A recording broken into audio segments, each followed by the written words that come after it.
Namaste everyone. In today's video, we're going to focus on Muni Patanjali's Yoga Sutra 4.30.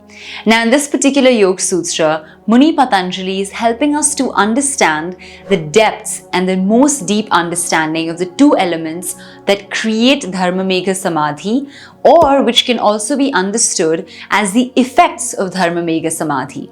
So they're correlated very intensely, and we're going to take a look at what these elements are and what the sutra is trying to say.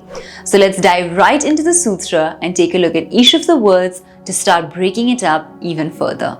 So the sutra itself goes, Tata klesha karma nivrittihi. Alright, so this is the sutra itself.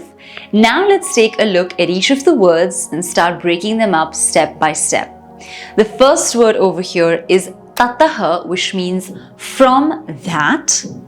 And then we come to klesha, and klesha refers to the primordial causes of misery. We've studied them in the second chapter. We looked at avidya, asmita, raga, dvesha and abhinavesha, which were the pancha kleshas. Then coming to the next word, we have karma. Now karma basically means action with, a chain reaction of certain sanskaras that are going to follow and come through. But basically that is karma and the karma theory. And then we look at nivritti, which basically means termination or cessation. Alright, so these are all the different words and the meanings of all the words. Now let's go many steps deeper into the sutra and try to see the meaning of what it's saying. So essentially it's saying that from that, there is a termination of the kleshas as well as the karmas. So what it indicates is from that means the previous sutra. And the previous sutra spoke about Dharmamegha Samadhi. So it's saying that from that Dharmamegha Samadhi, there's a removal of the karmas as well as the kleshas. Now this is an important thing to fully grasp and understand, because in many ways it requires the abolition of the kleshas and the karmas to even reach the Dharmamegha Samadhi. So many people will argue that actually it may be the other way around. We may have to first abolish the kleshas, like we had learned in chapter number 2, or we might have to do away with the karmas through the nirmana chittas to eventually land up at Dharmamegha Samadhi. But also on the flip side, Dharmamegha Samadhi ensures that the kleshas have been abolished, because you no longer have avidya, you have clear viveka khyati. And since avidya goes away, which is a bedrock of all the other 4 kleshas rather, we actually end up removing the kleshas completely. So we see how, once viveka khyati enters the picture, avidya has nowhere to stay on and has to leave. If avidya leaves, the other 4 go with it. And so then the kleshas get abolished. And similarly for the karmashaya, if we're trying to, exhaust the karmas, one is of course you can continue to do your actions and the vasanas will come up to the surface and they'll keep getting removed or completed. But what happens with that is there's no guarantee that it'll happen in a particular lifetime. It may take many years to finish it. So the yogi was given the option of creating the nirmana chittas, as we studied in chapter number 4, where the karmic vasanas are allocated to another prakritic being to complete them.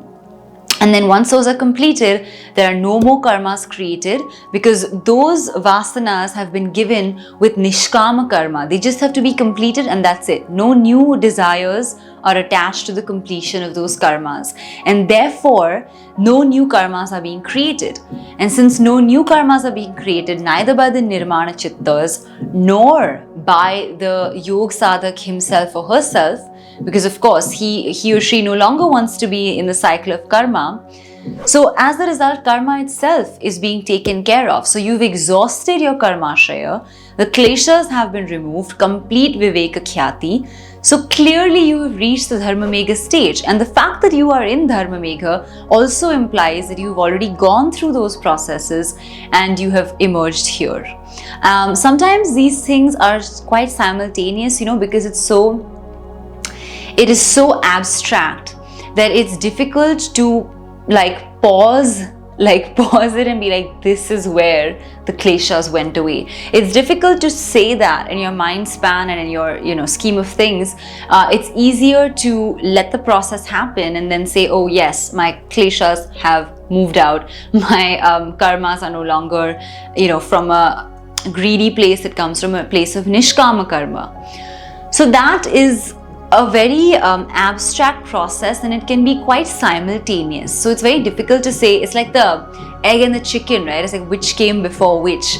So that's really the egg or the chicken problem within this sutra. It's like, did the karmas and the kleshas go away first, or did Dharmamegha Samadhi get established first?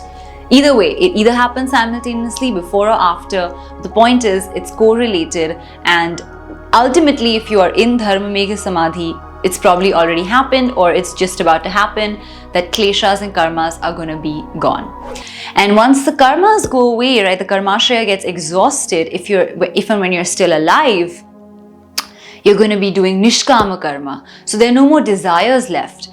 At Dharmamegha Samadhi, it does not mean that Mahasamadhi has been achieved, because if the yogi chooses to stay on with that knowledge of Dharmamegha Samadhi, he or she might choose to conduct their lives in a way that's very different from anything we have ever seen, because it's nishkama karma.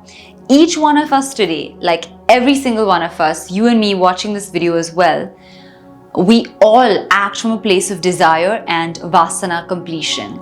But a person that doesn't act from that place is really something else, like nishkama karma, doing things without the thought of the result, doing things without deep past desires, doing things just because they need to be done. That is a very different state of being and very difficult to even fathom for most of us.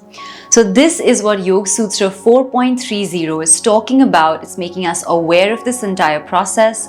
And this is just the gist of the sutra. Of course, if you're interested in understanding and studying it even further, please feel free to hit the links in our description to attend our classes, courses, or workshops, and we would absolutely love to meet you and interact with you through them. Apart from that, if you enjoyed this video, please don't forget to give it a big thumbs up. Leave your thoughts in the comment section below, and also don't forget to share this video with your friends and family.